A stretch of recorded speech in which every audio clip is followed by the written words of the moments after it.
Hello, my name is George, and I live in Cambridge with my wife and children. I'm one of the few professional hunters around here. The county forest is quite dangerous and only a few people actually venture into the woods. A few years ago, there were still many animals in the forest, and we would often bring home 3 or 4 rabbits or even a boar after a single day of hunting. Then we slowly started seeing less and less of them, and we assumed that most of them had gone deeper into the forest to seek shelter. But going so far into the forest is really dangerous. For that reason, I came up with an idea to both safely and efficiently hunt more animals again. I spent quite a lot of money on cameras that I installed in various areas of the forest in order to see where the animals tend to gather and stay. I then set up traps in designated spaces so that I could still make nice catches while staying at home. And since only a few people go into the forest, there was no need to worry about accidentally hurting people. Besides, I monitored the cameras diligently every day in case something unexpected were to happen. My genius method rapidly became quite successful, and in less than a week, I caught a couple of pheasants, hogs, and hares thanks to my traps. My workload also became much lighter. All I had to do was go to the forest early in the morning to harvest the bounty from the previous night and to replace the used traps. By mid-morning, I was home for the day, sipping a cup of tea while watching the cameras. But monitoring the screens soon became a nightmare.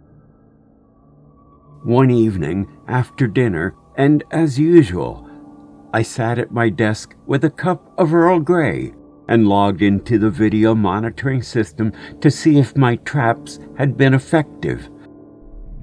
However, something unusual caught my attention. At first, I thought it was a deer, but when I looked more closely at the screen, I realized in panic that a little girl in a white dress was standing next to the trap that I had set earlier.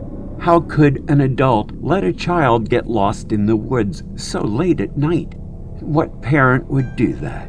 Afraid that she would severely injure herself with the trap, I hurriedly put on my coat and ran into the forest.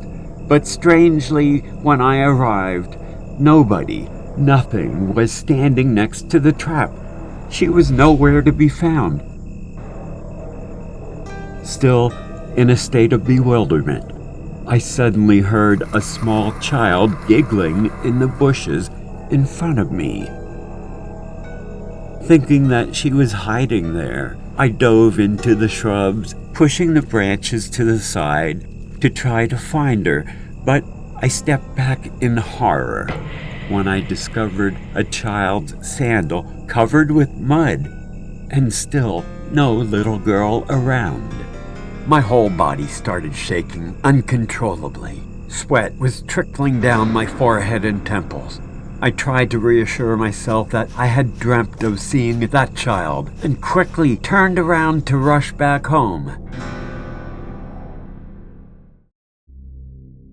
That night, I couldn't get any sleep. I got out of bed at 3 a.m. and returned to my desk to check the cameras, but there she was again.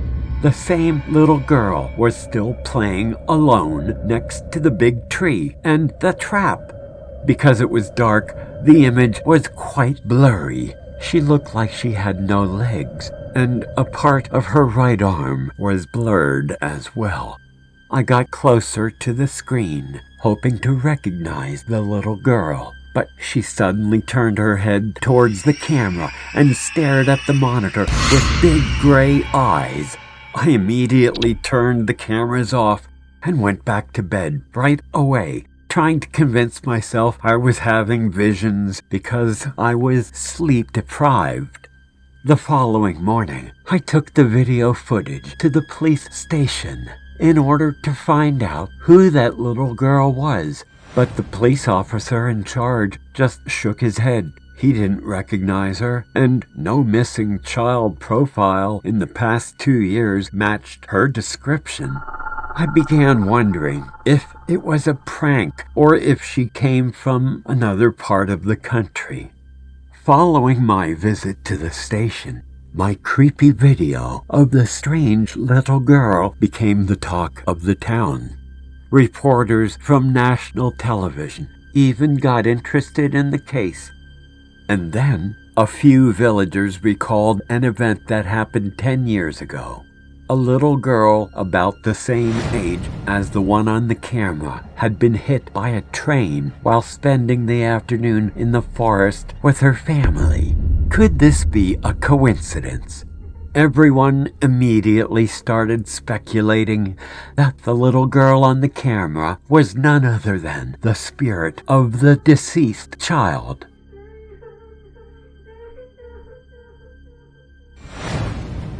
Something didn't seem right, so I shared this story with the press in the hope of finding out the truth.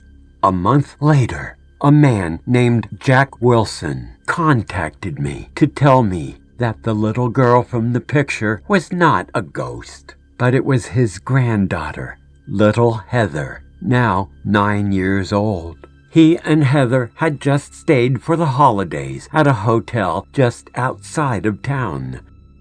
One night, he woke up and realized that she was no longer in her bed. He began looking for her everywhere and even searched the nearby woods. He found her sleeping next to a big tree and was also where the camera was located. It seemed that the little girl had been sleepwalking into the forest and accidentally entered the camera angle. But when I asked Heather about the sandal she lost and the giggle I heard, she just shook her head and looked at me with those big gray eyes, saying she didn't remember anything. Could this be another case of a ghost who's really dead but doesn't know he's passed, still lingering? Or is this another case of some legend? You decide.